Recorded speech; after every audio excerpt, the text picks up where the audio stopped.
points we have in myopia control is how we progress myopia. And it's not only refraction, but also axial length. And all the treatments and the industry is working a lot about that, is following the theory of the focus, the paracentral or peripheral hyperopic defocus. So all the treatments try to produce a myopic defocus, and with that apparently is the reduction of progression. Orthokératology tries to do that, modifying the shape of the cornea. Very similar to what happened with small optical zone for refractive surgery. But in orthokeratology, there is not a blending, there is not a smoothing of the periphery like optimized LASIK or PRK. So we produce an elbow between the area treated at the center, flatter, and the periphery. Apparently with that, my financial disclosure, apparently with that, we produce different focusing of the light rays crossing this paracentral ring and going to the paracentral retina. Nobody answered me, how far is this? 30, 40 degrees in the retina, because I believe we don't need to change the light rays in the equator, but how far we should go in the retina. And this is an important point, because in research, in my research, we are looking for a way to measure this. With the cornea, it's already possible to produce by software how the light rays focus. So unfortunately, Zimmer again didn't want to go to that, but it seems that German company Heidelberg will go for that also with that idea. The problem with anterior is that there's only 8 millimeters map, and we need a larger map for producing the software of how the light rays focus.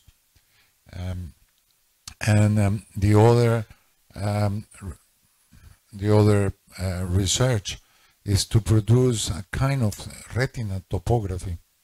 And this is possible, technically possible, with a photograph and producing a Placido disk image in the retina and using similar algorithm that we use in the cornea, or even with OCT and to produce the shape of the posterior pole. So something is going on, something is coming in the future in order to work with more evidence and not only with theories of the focus. Orthokeratology works and actually reduce the progression of myopia, despite it was not approved in the United States for control myopia, but only to treat myopia as a refractive technique. So it's a non-surgical procedure, non-invasive, that temporarily correct myopia until 6 and astigmatism until approximately 2 diopters of astigmatism. It is produced by a contact lens with reverse curve, molding the center, 5 to 6 millimeter at the center, as I told you, with a high permeability and transmissibility of oxygen. Actually, orthokeratology was done more than 20 years ago with PMMA. I would never put an ortho-K lens to sleep at night made with PMMA. But with high decay lens, I probably would do. And I do, actually. So it was approved in USA, the CRT, Paragon, and now it's Cooper, that I use in Brazil. We have 3 sources in Brazil. And in Brazil was approved by Anvisa, the FDA, Brazilian FDA, at the 2nd semester of 2016. Indications, as I told you, I tried to adapt a girl with -8. I failed, but she was happy with the -2 residual, so she is using the Ortho-K lens, and the ideal will be between 42 and 46 in the diopters in the anterior surface. I should say that most patients I have with Ortho-K are not kids, so are adults, even a woman who is already in 40s and with low myopia. I do Ortho-K in one eye and not in the other, so I induce monovision. I had a adolescent, 18 years old, who wanted to go to the Air Force, and I left him a little hyper, so he crossed the barrier of the medical examination, because with surgery, it's too early, 18 years old, he would not go. I have, and the first patient, as you are going to see, was my daughter, who presently lives in Luxembourg, and she had 30 years old, because at that time she was crew member of Emirates and using soft contact lenses. She told me, I use the lenses, soft contacts, with saline solution, no good solutions. She was allergic, so I was afraid the possibility of an infection. No, but I have a father who is ophthalmologist, so I don't care about so I stopped to furnish to her the soft contacts, and then because she had a relative thin cornea and other risk factors, I decided to use Ortho-K to try. Now this is still using, despite with a kid, 1-year-old kid, and now is returning to Ortho-K, because during this year, the past year, she was not sleeping the whole night because the kid. So this is the geometry of the lens. We have an optical zone, a tear reservoir in the paracentral region, the thickness of the lens. So with this, supposedly we are going to produce a vacuum in the paracentral region, and less or more edema in that area, because hypoxia. Okay, the CRT lenses are very easy to fit, because we have an Excel sheet like this in the bottom, and we have the trial case, either for CRT simple or for dual axis. And for example, I have here the Excel sheet, and if I care, I put a K, the flat K here, for example, 42. Okay. Oh, it's because I don't have internet. Well, anyway, you put the sphere here, and the lens appears immediately. Okay, and most of the time you have the lens in the trial case, so the possibility to deliver the lens immediately if the trial was positive is a fact. You don't have to wait weeks until the lens come here. And at the beginning was very important in Brazil. because they didn't have a stock of these lenses. In the trial case comes in a bag and is purchased with reduced price from the distributor. Now Paragon is owned by Cooper. So now it's possible to say Paragon Cooper who delivered these lenses. This is the kind of pattern we are looking for with fluorescing. This is the area of return, and we should have also a kind of fluorescing in the periphery.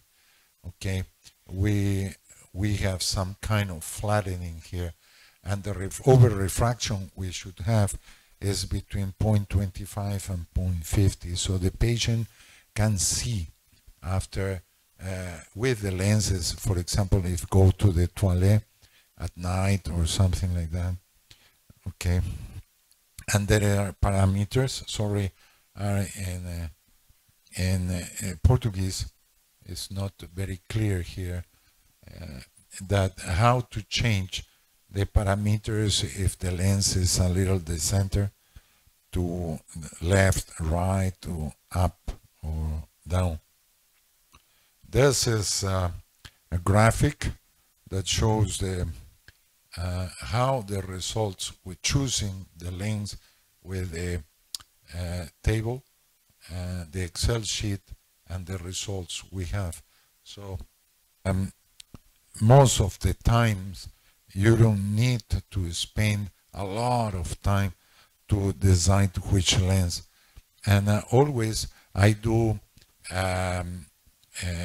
the trial lens after the topotomography, and despite we can do orthokeratology with a topographer, only with a keratometer, okay, and good refraction.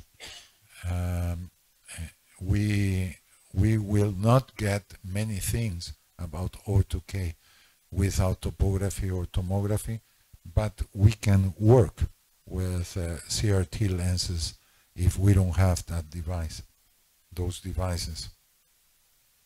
So this is my daughter.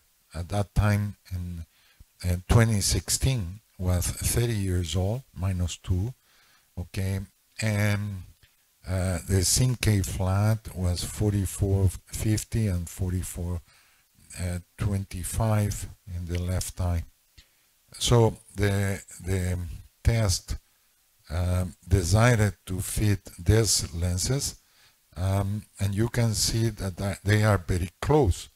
Okay, so one trick or tip I do when both eyes has the same lens, okay, 81 is the base curve, 550 is the reverse, and 34 is the periphery.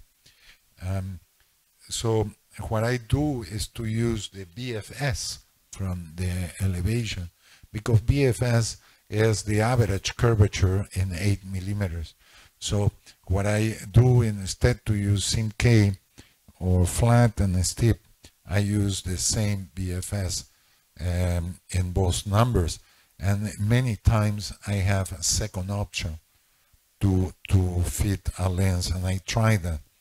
When I don't have, because a trial case has only one left lens of each, I begin with this second option and wait until the next day.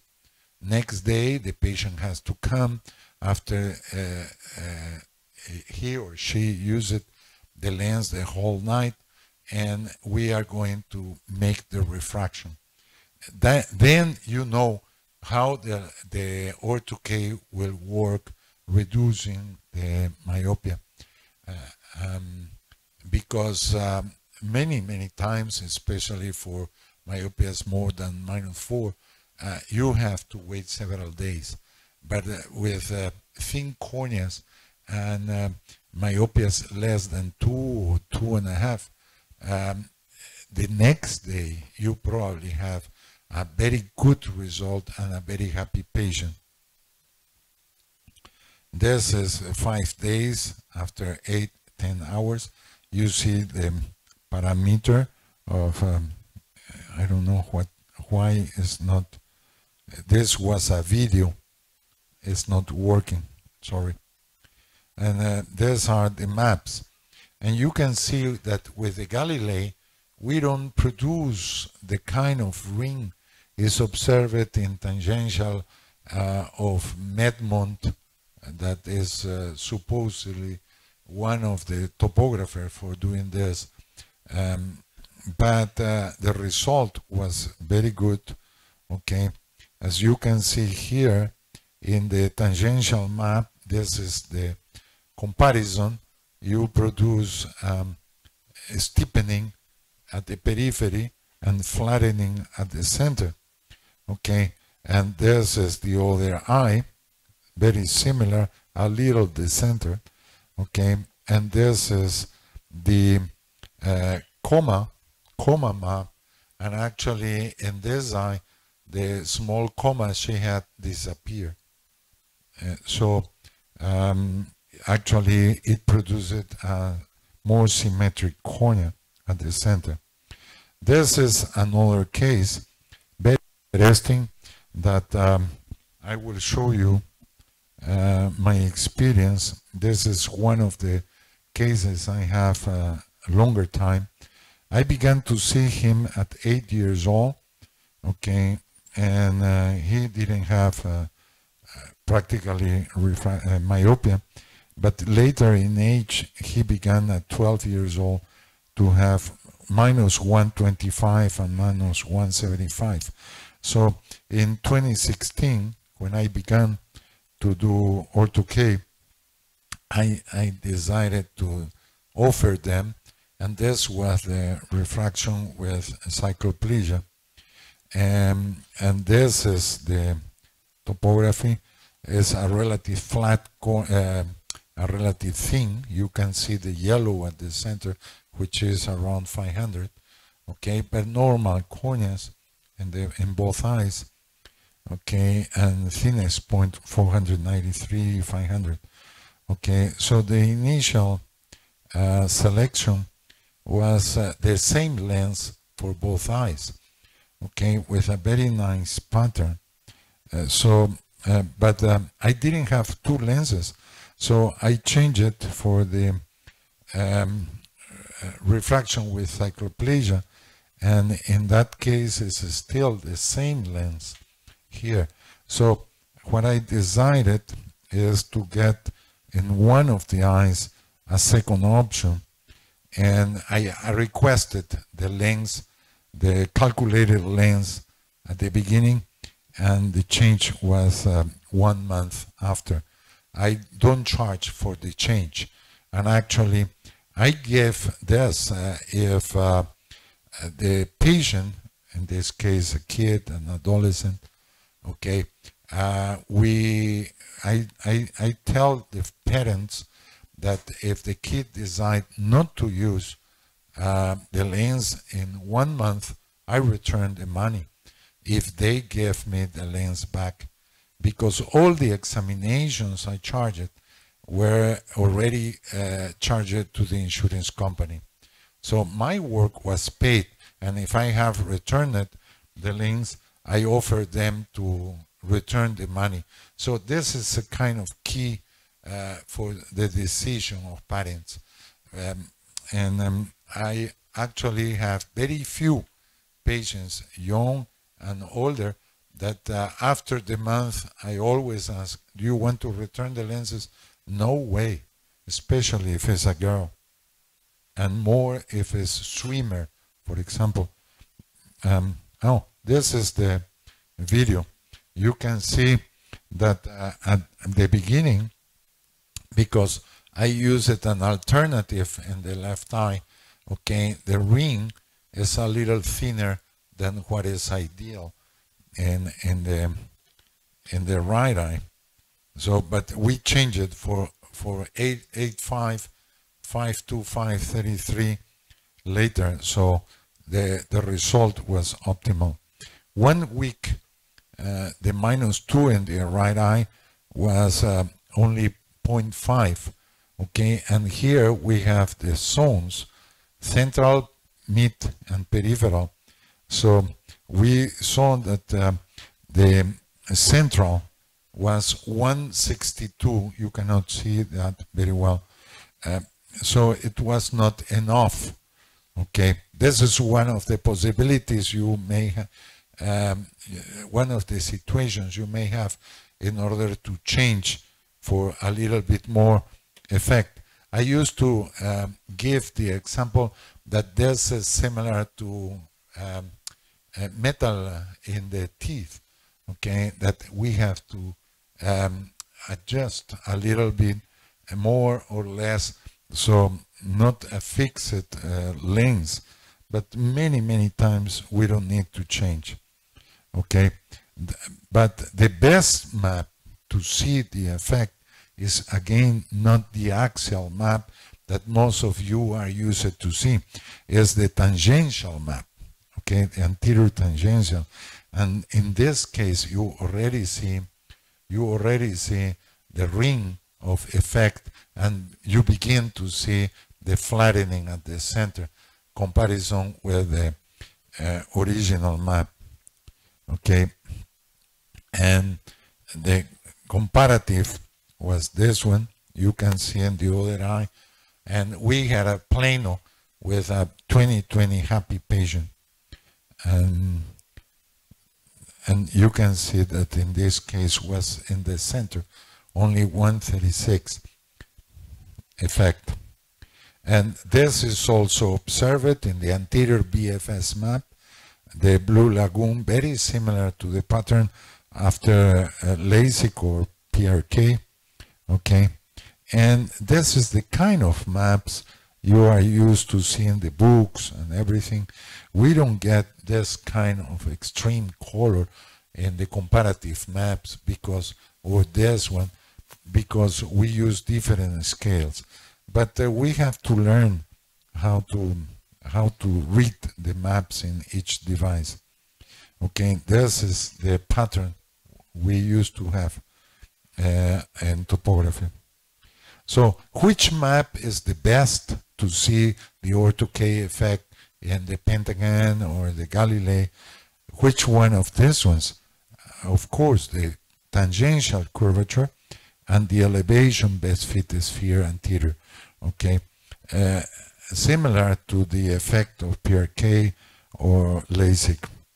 So you can see here with the total corneal power map from Galilei, 1 week and 3 months, and you can see that in this case, in 1 week, was achieved a power of 162, but 3 months was already the 2 diopters we needed. So this is a good example of how the result, a good result, is obtained. Okay, and wavefront, we have a spherical aberration change, okay, similar to what we have in after surgery, and the coma was also after, but it's completely changed, the coma. So 3 months, we made this question: does ortho-K change the posterior surface? Okay, all the books and all the literature you see tells you that the ortho-K only affects the anterior surface, okay, because it's a change in epithelium thickness. But this is what happened again with the posterior tangential maps, and you can see that there is some effect, ring effect, also in the posterior surface. Okay, so we did a study with a group in Brazil if the ortho-K affects the endothelium, and by specular microscopy we found that the endothelium is not affected, but we found some topographic maps different with ortho-K in some cases, not in all of them. So 3 months later, pachymetry thins or thickens. This is important because the literature tells you that the center thins and the paracentral ring thickens. Okay, but in this case, and in other cases also, this comparative pachymetry map shows you positive numbers, so all the cornea thickens. Okay, however, if we go to the zones, we find that the periphery thickens more than the center. So this is producing a thicker peripheral paracentral cornea, and the center at the end is more oblate, so producing the ideal effect. And you can see that also in the other eye. This is the right and this is the left eye. So the patient came several times, 14, 17 years old, and at that time, at 16 years old, I already had a biometer in my eye clinic. These are the axial length. And in 2020, after 4 years using, he had this over refraction without nothing. He came using the lenses every night, and we discovered that he had astigmatism that he didn't have before. So the cylinder, as you can see, in 2016, and now we have in 2020 an increase of astigmatism. So, but he was happy with the vision. Okay, so what to do now? Confirm and retest. That's what I suggest. So I waited at least 48 hours without the lenses, and I repeated the refraction. This is what we got. Okay, but as you can see, this is the other eye, the left eye, and what we had is a very different map at the beginning when he was 12, 13 years, and now 17. You can see that there is totally different maps. So we had a problem. What K we are going to use now to design the dual axis, because at that time I already had the dual axis trial case. Which K I should use? The original that I had in 2016 or the present in 2021. Okay, you can see that the cornea after a few days is flatter than the original, but is flatter corneas are more difficult to fit because you have limits of flattening at the center. Okay, so I decided to use following something it was written that there are increment of astigmatism after long-term use of ortho-K lenses, and we used this parameters, the 40 case, and we got this pattern.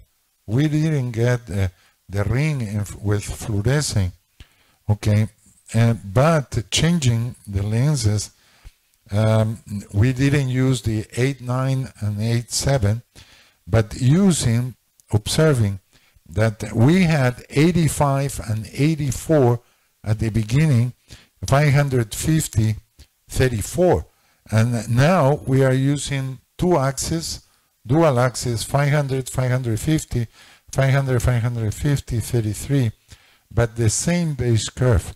Okay, so actually what I did is to use the original case, okay, in 2016. And with this, 21 days after the astigmatism was gone, and he was again very happy with -0.25. So the topography is this, the differential in curvature and the differential in elevation, and we have a relative good centering of the effect. This is the tangential OD and OS. This is the total corneal power effect and comparative maps. Okay, so what happened with the pachymetry after all these years?